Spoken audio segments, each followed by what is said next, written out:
Imagine the very air you breathe becoming a command you cannot understand, a hidden signal that turns your neighbor into a predator and your home into a battlefield. For the trillions of insects that hold our world together, this is no longer a hypothetical terror. The air is thick with something invisible, something synthetic, and it is rewriting the ancient laws of biology. This is the story of a silent catastrophe, a chemical veil that has descended upon the natural world, turning the tiny architects of our ecosystem into an army of the deranged. It is a reminder that we are all just one molecule away from chaos, living in a world of sense we cannot perceive, governed by a logic we are only beginning to break. The first sign was not a scream or a crash, but a peculiar silence in the orchards of the valley. It began on a Tuesday afternoon when the heat was heavy and the sky was a bruised shade of gray. Farmers noticed that the bees, usually rhythmic and purposeful in their labor, had stopped visiting the blossoms.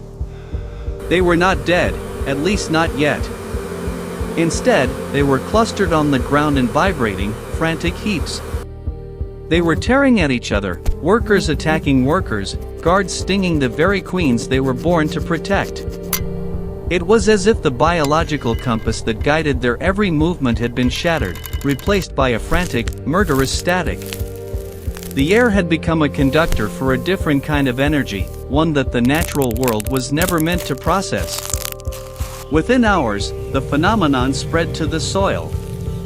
The great colonies of black ants, known for their discipline and collective intelligence, began to form what scientists call death spirals. Millions of them followed one another in endless, tightening circles until they dropped from exhaustion or turned on their brethren in a frenzy of mandibles and acid. There was no logic to the violence, only a desperate response to a signal that shouldn't exist. The air had been hijacked. A new chemical compound, a byproduct of an experimental industrial filtration system released during a routine atmospheric vent, had bonded with the natural pheromones of the insect world. It was a microscopic glitch with macroscopic consequences.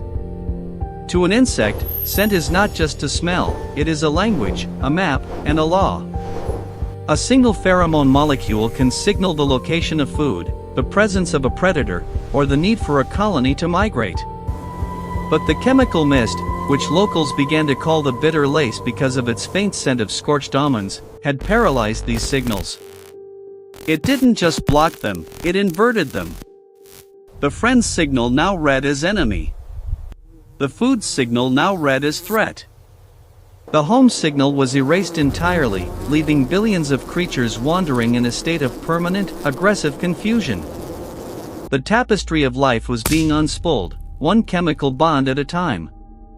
The first human casualty was a gardener in the outskirts of the city. He was found covered in a shroud of wasps. These were not the defensive stings of a disturbed nest, but a focused, relentless assault. The wasps had been drawn to the scent of his laundry detergent, which, when mixed with the drifting chemical veil, mimicked an extreme pheromone of war. This was the cleanliness paradox. The very products we used to sanitize our lives were becoming beacons for a biological rage. The gardener didn't just suffer stings, he was the center of a localized vortex of aggression. The air around him was thick with the bitter lace, and in his final moments, he likely smelled the same scorched almond scent that was driving the world mad. By the second day, the insect rain began. In the high-rise districts, the sound of thousands of beetles and moths hitting the glass windows sounded like a soft, never-ending hailstorm. They were flying upward, drawn toward the higher concentrations of the chemical in the upper atmosphere, only to lose all motor control and fall. Sidewalks were slick with crushed carapaces. Pedestrians moved with umbrellas not to shield themselves from water, but from the falling weight of dying pollinators. The system was breaking. The invisible threads that connected the flowering plants to their insect partners were being severed, and the urban landscape was becoming a graveyard for the creatures that once kept it green. The dark irony of the situation was that the chemical was designed to be harmless to humans. On paper, it was a breakthrough in atmospheric cleansing, a way to scrub pollutants from the sky and provide a cleaner future. But the designers had failed to account for the sensitivity of the hidden world. They had forgotten that we live in a world of sense we cannot perceive, a chemical conversation that has been ongoing for millions of years. Now, that oversight was manifesting as a global collapse of the pollination system. Without the bees, without the moths, without the beetles, the food chain began to shudder. The vast fields of grain and fruit were becoming silent monuments to a dying age. As the news spread, a strange phenomenon emerged in the cities. People, desperate to mask the scent of the bitter lace, began using perfumes and disinfectants in excess. But this only accelerated the tragedy. Certain floral perfumes, when combined with the drifting industrial byproduct, created signal traps. An apartment complex in a major metropolitan area became the target of millions of flies, not because of waste, but because of a specific brand of air freshener that now smelled like a massive, decaying food source to the insects' hijacked senses. The inhabitants found themselves besieged by a mindless, buzzing wall of life, frantic and starving, trying to find a feast that didn't exist. In the laboratories, entomologists watched in horror through reinforced glass. They saw how the chemical didn't just affect behavior, but physiology. Under the influence of the bitter lace, insects were burning through their energy reserves at 10 times the normal rate. Their hearts, or the vessels that serve as hearts, were pumping frantically until they simply burst. It was a chemical fever, a biological overclocking that left no survivors. The clouds of chemicals were moving with the wind, crossing borders and oceans, turning every garden into a cemetery. The data coming in from the field suggested that this wasn't just a temporary disturbance, it was a fundamental rewiring of the insect brain. The conflict escalated when the larger predatory insects began to hunt outside their niche. Dragonflies, usually the masters of the pond, were seen attacking small birds in mid-air, driven by a predatory drive that had been amplified 100-fold.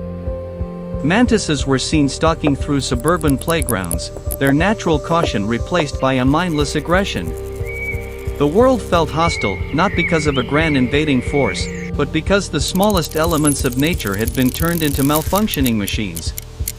The balance between predator and prey had been erased, replaced by a universal, undirected hostility. As night fell on the third day, the death clouds became visible.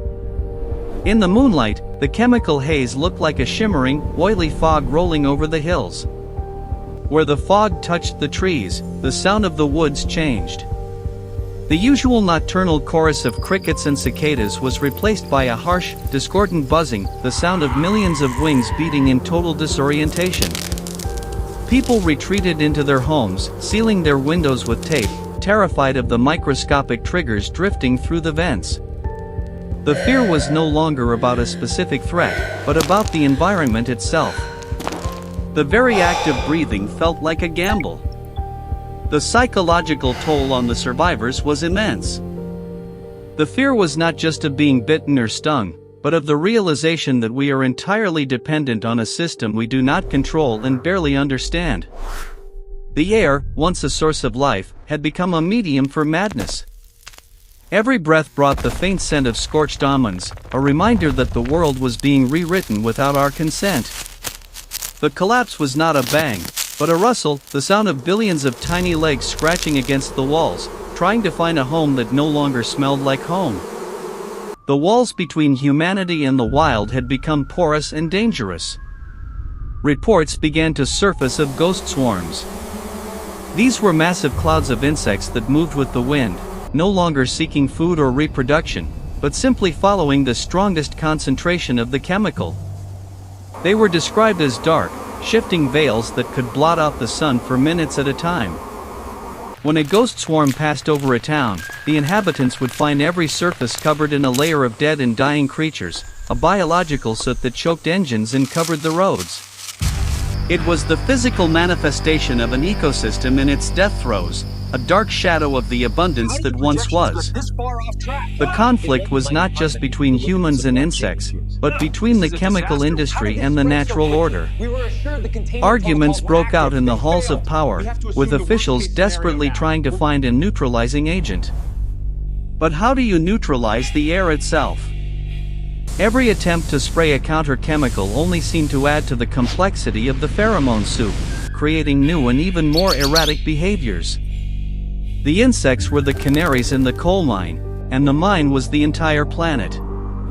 The complexity of nature was proving to be its greatest vulnerability when faced with a synthetic intruder. By the end of the first week, the global pollination network was estimated to have suffered a 60% loss.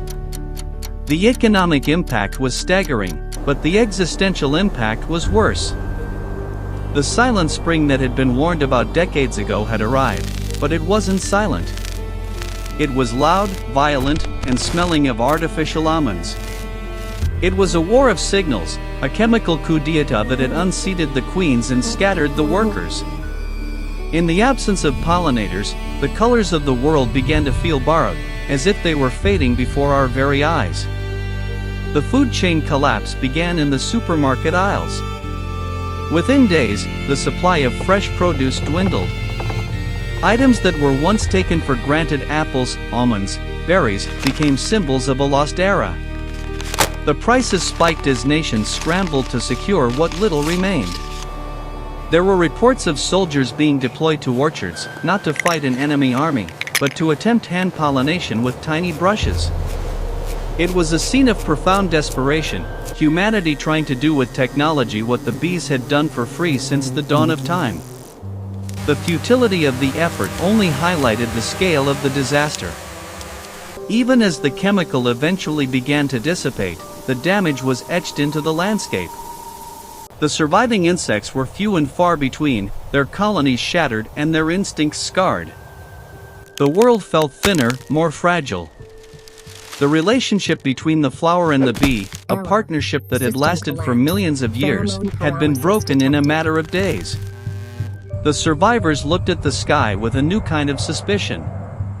They realized that we are all just one molecule away from chaos. The silence that finally returned to the fields was not the peaceful silence of nature, but the heavy silence of an empty house.